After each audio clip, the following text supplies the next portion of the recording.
ఒరే చిట్టి మనుషులు ఎండలు బాగా ఎక్కువగా ఉన్నాయని నన్ను తిట్టుకుంటూ నా మీద పడి ఏడుస్తున్నారేంట్రా? మీ మనుషులు చెప్పేవి మాత్రం చాగంటి గారి ప్రవచనాలు, చేసేవి మాత్రం చేతబడి పనులు. ఊరంతా తారు రోడ్లు సిమెంట్ బిల్డింగ్లు వేసుకుని ఏసీల వేడిగాలి పక్కింటోడు ముఖాన్ని కొడుతున్నారు కదరా. ఇదంతా మీరే చేసుకుని మళ్ళీ సూర్యుడా కూలవ్ అంటే నేను మజ్జిగ పోస్తానారా? మీరు వదిలిన పొగతో ఆకాశానికి మూతపడిపోయి నా వేడి కిందే ఉండిపోయింది.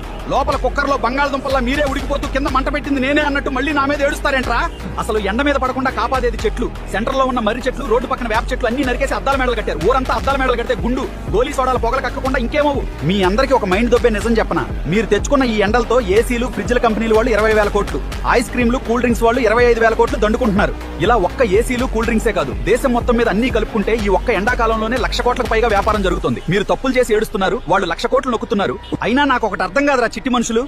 ప్రకృతిని నాశనం చేసి మీరు చేసే తప్పుల్ని క్యాష్ చేసుకుని ఇంకోటి బిజినెస్ పేరుతో మీ జేబులు కొల్లగొడుతున్నాడు. 10 రూపాయల మొక్కకి కక్కుర్తి పడి ఏసీలకి, కరెంటు బిల్లులకి వేలు తగలేస్తున్నారు. ఫ్రీగా వచ్చే గాలిని వదిలేసి ఈఎంఐ కట్టే మీ లాజిక్ తగలయ్యా. తరువాత నన్ను తిట్టడం ఎందుకురా? సరే మరి నాకు టైం అయింది. పక్క దేశాల వాళ్ళని కూడా ఉడకబెట్టాలి. ఆ 10 రూపాయల మొక్క నాటండి. వెళ్లే ముందు లైక్